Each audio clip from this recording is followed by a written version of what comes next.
Hello everyone, welcome back to my channel Kalpana is লাইফস্টাইলে তোমাদের আবার একবার স্বাগতম। তোমরা সবাই কেমন আছো? আশা করি ভালো আছো। আমি একদমই ভালো নেই, ভীষণ ঠান্ডা লেগে গেছে, বুঝতেই পারছো গলার ভয়েস শুনে। তো যাই হোক, তোমাদের তো আগের একটা ভিডিওতে আমার অ্যানিভার্সারির ভিডিও ব্লগ শেয়ার করছিলাম। তো আমি কিছু গিফট পেয়েছি, সেরকমভাবে তো বেশি লোকজন বলা হয়নি, অল্প কয়েকজন বলা হয়েছিল। মানে আমরা ঘরোয়াভাবেই অ্যানিভার্সারিটা সেলিব্রেশন করেছিলাম, সেরকম বড়োভাবে করিনি, ছোটোখাটোভাবে। তার মধ্যে আমার নিজের আত্মীয় স্বজন কিছু বলা হয়েছিল, মেজ দিদিকে, বদ দিদিকে, তারপরে হয়েছে আমার জ্যাঠা শ্বশুরের একটা মেয়েকে, আর হচ্ছে আমাদের বাড়ির পাশে একটা মামা আছে, মামা মামি, আর হচ্ছে আমার হাজব্যান্ডের কিছু বন্ধু। আর তোমাদের সঙ্গে যে শেয়ার করি মাঝে মধ্যে আমার নতুন যা পিসি শাশুড়ির ছেলে, ওকে আর কি বলা হয়েছিল। এবারে কিছু গিফট পেয়েছি, সেইগুলো আমি এখন তোমাদের সঙ্গে শেয়ার করব। সেরকম বেশি কিছু পাইনি, কারণ হচ্ছে আমি তো ঘরোয়াভাবে করেছি, ছোট করে। তো যাই হোক, তখন আর কি ভিডিওটা করতে করতে আমার হাজব্যান্ড চলে এসেছিলো, এর জন্য আমি শাড়িটা চেঞ্জ করে নিয়েছি। এখন আর কি সন্ধ্যা হয়ে গেছে, আমি রান্না টান্না কমপ্লিট করে শাড়িটা চেঞ্জ করে নাইটি পরে নিয়েছি। তো ভাবলাম এখন আবার ভিডিওটা কন্টিনিউ করা যাক, তার জন্য আর কি চলে আসলাম। তখন আমার হাজব্যান্ড এসেছিলো বলে আর কি ভিডিওটা পুরোটা শেষ করতে পারিনি। তো আমি যা যা গিফট পেয়েছি সেটাই আর কি তোমাদের সঙ্গে শেয়ার করব, আর কি দেখাবো। তো ফার্স্টেই রয়েছে হচ্ছে আমার মেজদি ভাই আমাকে একটা শাড়ি দিয়েছে, মানে আমার মেজো ননদ, আমার হাজব্যান্ডের হচ্ছে যমজ বোন, মানে যমজ ভাই বোন ওরা। এই শাড়িটা আমার অনেক পছন্দ হয়েছে, কারণ হচ্ছে এই কালারটা হচ্ছে রেড কালার, আমার রেড কালার হচ্ছে ফেভারিট। তো আমার ভীষণ পছন্দ হয়েছে, তোমাদের একটু খুলে দেখাচ্ছি, দাঁড়াও। এই দেখো, আমি ঠিক নাম জানি না এটাকে কি শাড়ি বলে, কিন্তু শাড়িটা আমার খুব পছন্দ হয়েছে। আমি ভাবছি এখন আর ভাঁজ ভাঙবো না, কারণ হচ্ছে কিছুদিন আগেই হচ্ছে আমার দেওরের বিয়ে ছিল, তো তখন মোটামুটি 5-6টা শাড়ির মতো ভাঁজ ভেঙেছি। তো ভাবলাম এটা থাক, দুর্গাপুজোতে হচ্ছে দশমীর দিন আর কি সিঁদুর খেলতে যাব, তার জন্য রেখে দেবো, আর ব্লাউজ পিসটা কাটাবো ভাবছি। দেখো কি সুন্দর এই শাড়িটা, পুরো একদম নতুন বউ নতুন বউ লাগবে, রেড কালার। এই দেখো, তোমরা অবশ্যই কিন্তু কমেন্ট বক্সে কমেন্ট করে জানিও যে কেমন হয়েছে।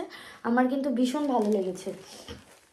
তারপরে নেক্সট রয়েছে আর একটা শাড়ি, ওই তো তোমাদের বললাম না আমার দেওরের আর কি বিয়ে হয়েছে, ওই যে পিসি শাশুড়ির ছেলে। তো ওই যা আমার জন্য একটা শাড়ি নিয়ে এসছে, জামদানি শাড়ি না কি বলে এগুলোকে, যাই হোক, এই যে তাঁতের শাড়ি, লাল হলুদ শাড়ি, এইটাও খুব আমার কাজে দেবে।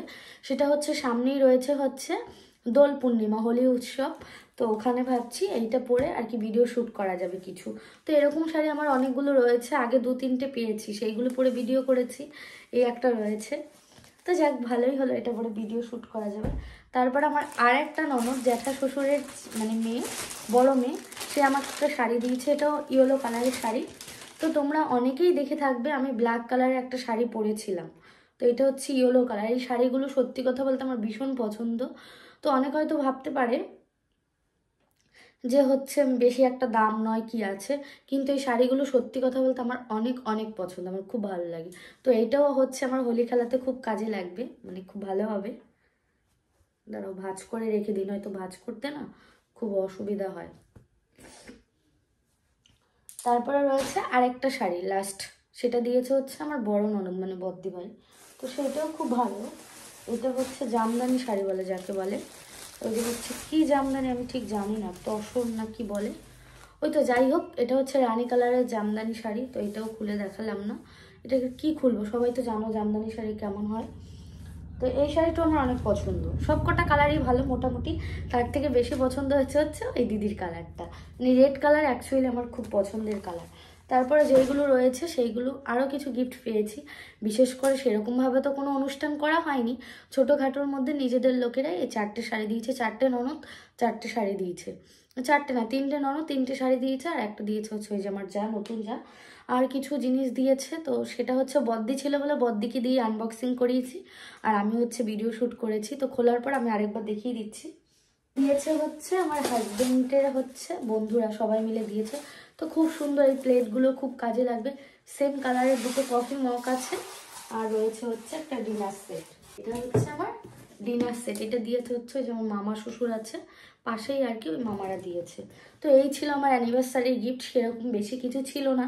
তো যতটুকু যা পেয়েছি ততটুকুই তোমাদের সঙ্গে শেয়ার করেছি। শাড়িগুলো তো তোমাদের সঙ্গে শেয়ার করলাম, এখন আর কি কিছু গিফট রয়েছে, সেইগুলো আর কি আমার বড় ননদ বদ্দি ভাইকে দিয়ে আর কি আনবক্সিং করাচ্ছি। কারণ হচ্ছে আমার ক্যামেরা ধরে দেওয়ার মতো সেরকম কেউ নেই, তোমরা তো জানোই। তার জন্য দিদিকে বললাম যে তুমি আর কি এইগুলো সব প্যাকিংগুলো খোলো, আমি আর কি ভিডিও শ্যুট করি। তো ফার্স্টেই রয়েছে ছোট একটা কভার, তার মধ্যে ছিল হচ্ছে আর কি দুটো কফি মগও বলতে পারো, চা মগও বলতে পারো, যাই হোক ভালো মগগুলো, খারাপ না, মোটামুটি খুবই ভালো, ভীষণ পছন্দ হয়েছে। তো আমি আর কি রেখে দিয়েছি, এইগুলো এখন ব্যবহার করব না, কিছুদিন পরে আর কি ব্যবহার করব। সেরকমভাবে তো কফি টফি খাওয়াই হয় না, কিছুই না, চাও খাই না, মাঝে মধ্যে একটু শখ করে কখনো কখনো চা খাই। আর এটার মধ্যে রয়েছে একটা ডিনার সেট, এটাও কাজে আসবে। যে কটা জিনিস পেয়েছি খুব ভালোই পেয়েছি, শাড়িগুলো খুব ভালো ছিল, আর এইগুলো হচ্ছে দরকারি জিনিস বলতে পারো, খুবই দরকারি জিনিস। তো আমার আরও ডিনার সেট রয়েছে, সেইগুলো এখন অবধি তোমাদের সঙ্গে শেয়ার করিনি, পরে একটা ব্লগে শেয়ার করে দেবো আর কি। বিয়ের পরে পরে সবগুলো কিনেছিলাম। আর এটার মধ্যে রয়েছে হচ্ছে দুটো প্লেট, দুটো থালা আর দুটো মগ। তো এই ডিনার সেটটা খুব ভালো ছিল। তারপরে হচ্ছে আর একটা ডিনার সেট আনবক্সিং করছে, এটার মধ্যেও বোধহয় ডিনার সেটই রয়েছে সম্ভবত, যেহেতু উপরে রয়েছে কাপ প্লেটের ছবি দেওয়া। তো আমি হয়তো ফার্স্টে ভেবেছিলাম এই যে পেছনে ফটোগুলো দেওয়া রয়েছে ওরকমটাই বোধহয় সেম হবে আর কি দেখতে। তো খুলে দেখছি না, ভালোই ছিল, প্লেটগুলো খুবই সুন্দর ছিল, এই প্লেটগুলো খুব ভালো। তো দেখো বক্সটা খুলতে প্রচুর টাইম লাগছে, একবার হচ্ছে দিদিভাই খুলছে, একবার হচ্ছে আমার ভাগ্নি খুলছে, একবার হচ্ছে আমার মাম্মাম খুলছে, সবাই মিলে আর কি টানাটানি করছে। এর মধ্যে রয়েছে হচ্ছে প্লেট আর রয়েছিল হচ্ছে বাটি, তো সেইগুলো খুব সুন্দর ছিল। আর এটা হচ্ছে মানে অ্যানিভার্সারির দিন হচ্ছে ড্রেস চেঞ্জ করার পর দেখছিলাম মেকআপগুলো আর মুছতে ইচ্ছে করছিল না, খুবই ভালো লাগছিল। আর ভীষণ সুন্দর সাজায় ওই দিদিটা, মানে কি বলবো, অসাধারণ যাকে বলে। আমার দেওরের বিয়ের দিন জল সাজতে গিয়েও ওই দিদিটার কাছে আর কি সেজেছিলাম। তারপরে হচ্ছে দেওরের যেই দিন রিসেপশান ছিল সেই দিন মানে কি বলবো অন্য একটা দিদির কাছে সেজেছিলাম, সেরকম একটা আমার ভালো লাগেনি, অরেঞ্জ কালারের বেনারসি পরে যেরকমটা ভেবেছিলাম তার কিছুই হয়নি, মনটা খুব খারাপ ছিল, অতটা ভালো লাগেনি, মোটামুটি আর কি। কিন্তু যেই দিন জল সাজতে গেছিলাম সেই দিন বেশি সুন্দর লাগছিল। আর হচ্ছে আমার অ্যানিভার্সারির দিনও খুব ভালো লাগছিল। আর আমার অ্যানিভার্সারি উপলক্ষে আমাকে একটা আর কি ড্রেসিং টেবিল কিনে দিয়েছে, তোমাদের তো আগের একটা ভিডিওতে শেয়ার করছিলাম।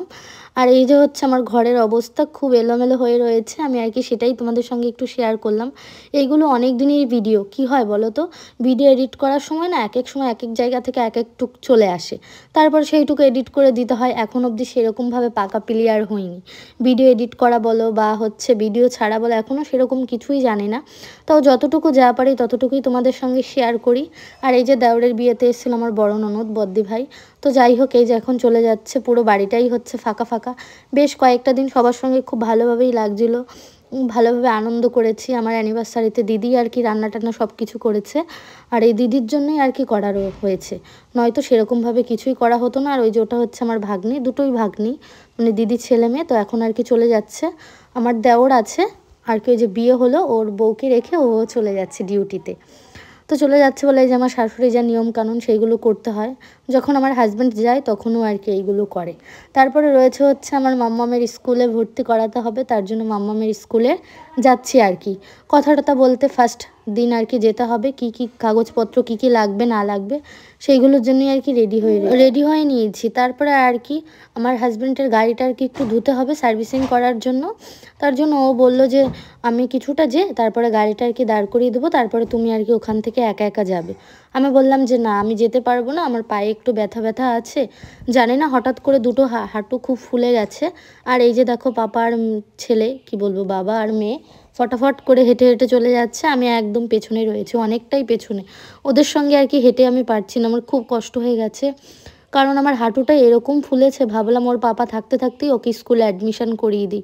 বুঝতেই তো পারছো যদি ওর পাপা না থাকে একা একা সব কিছু করা খুব কষ্টকর হয়ে যাবে। যেহেতু আমি শ্বশুরবাড়ি বেশি দিন তো থাকিনি, মানে বাবার বাড়ি বেশি থেকেছি, তার জন্য হচ্ছে এখানকার সেরকম কিছু আমি চিনিও না জানিও না। ফাইনালি মামামকে ভর্তি করানো হয়ে গেছে, মামামের এখন আর কি বই টই সব কিছু দেবে, সিলেবাস বুক লিস্ট তো সেইগুলোই আমি আর কি গুছিয়ে গাছিয়ে নিচ্ছিলাম। মানে কি বলবো, এত ঠান্ডা লেগেছে না, ঠিকঠাকভাবে মানে কথাও বলতে পারছি না। তো যাই হোক, স্কুলে যখন ভর্তি হয়েছে এখন তো সব কিছু কিনে দিতে হবে, ব্যাগ, পেন্সিল, রাবার, কল। তো সেইগুলো সব কিছু কিনতেই আর কি দোকানে চলে আসলাম। ওর রয়েছে ছোট সময়ের ব্যাগ রয়েছে, তাও ওর পাপা বলছে নতুন স্কুলে যাবে, নতুন জিনিসপত্র দেখলে তাহলে কিন্তু ভালো তাড়াহুড়ো করে স্কুলে চলে যাবে। তারপরে হয়েছে ওর রং আরও যা যা লাগে সমস্ত জিনিস আর কি কিনে নিচ্ছি। ভাবা যায় সেই দিন ছিল আমার সোনাটা কত ছোট, আর দেখতে দেখতে কত বড় হয়ে গেল। বলে না, মেয়ে মানুষ হচ্ছে কলা গাছের মতো বাড়ে, তো সেরকমটাই হচ্ছে। একদিন হয়তো এরকম দেখতে দেখতে একদিন আমার মেয়েকেও বিয়ে দিতে হবে, যেরকম আমিও কোনো সময় হয়তো এরকম ছোট ছিলাম, তোমরাও ছিলে, সবাই ছিলে, তোমরাও একদিন আস্তে আস্তে বড় হয়ে গেছো।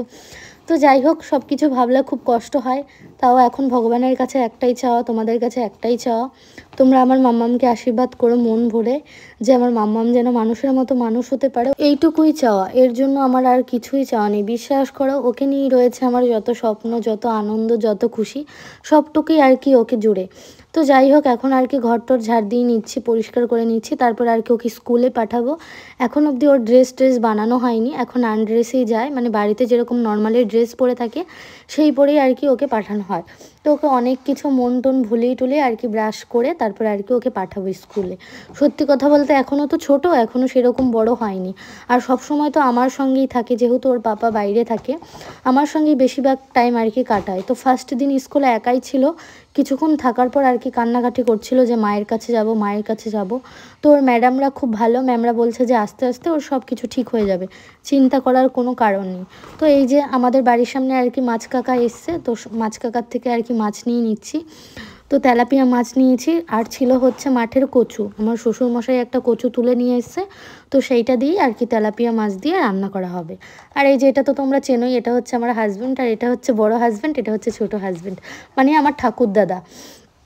তো ঠাকুরদাদা আর কি শুনেছে যে আমার বর চলে যাবে, ছুটি প্রায় শেষ, আর দুদিন বাড়ি আছে, তার জন্য ভাই আর কি বলছে সব কিছুই তোদের নিয়ে আমার ছিল, এখন দেখ আমার বয়স হয়ে গেছে, আস্তে আস্তে কষ্ট হয়, তুই চলে যাবি, এই সমস্ত কথাগুলোই আর কি বলছিল। স্বাভাবিক, দাদু ঠাম্মা একটা আলাদা জিনিস, মানে যে হারায় একমাত্র সেই বুঝতে পারে। আমার দাদুও নেই, আমার ঠাম্মাও নেই, তো কি আছে, এই যে একটা দাদা পেয়েছি, মানে ঠাকুরদাদা পেয়েছি শ্বশুর বাড়িতে। তো ভাবতে গেলে একটু খুব কষ্ট হয়। আমার ঠাম্মাও খুব ভালো মানুষ ছিলেন, মানে আমার মায়ের থেকে আমার ঠাম্মা আমাকে খুব ভালোবাসতো, বেশি ভালোবাসতো। এখন তো খুব মিস করি, ছোটোবেলায় স্কুল দিয়ে আসে সব কিছু ঠাম্মাই করতো। আর এই যে ওর পাপা চলে যাবে বলে যত রকমের যত কাজ আছে সব কিছু আগেই কমপ্লিট করে নিয়েছি। যেহেতু স্কুলে ভর্তি করিয়েছি তার জন্য ভাবলাম চুল টুল কাটিয়ে দিই ওকে, নয়তো খুব অসুবিধা হবে কে কাটাবে না কাটাবে, তার জন্যই ওর পাপাকে নিয়ে চলে গেলাম সেলুনে মামামের চুল কাটা।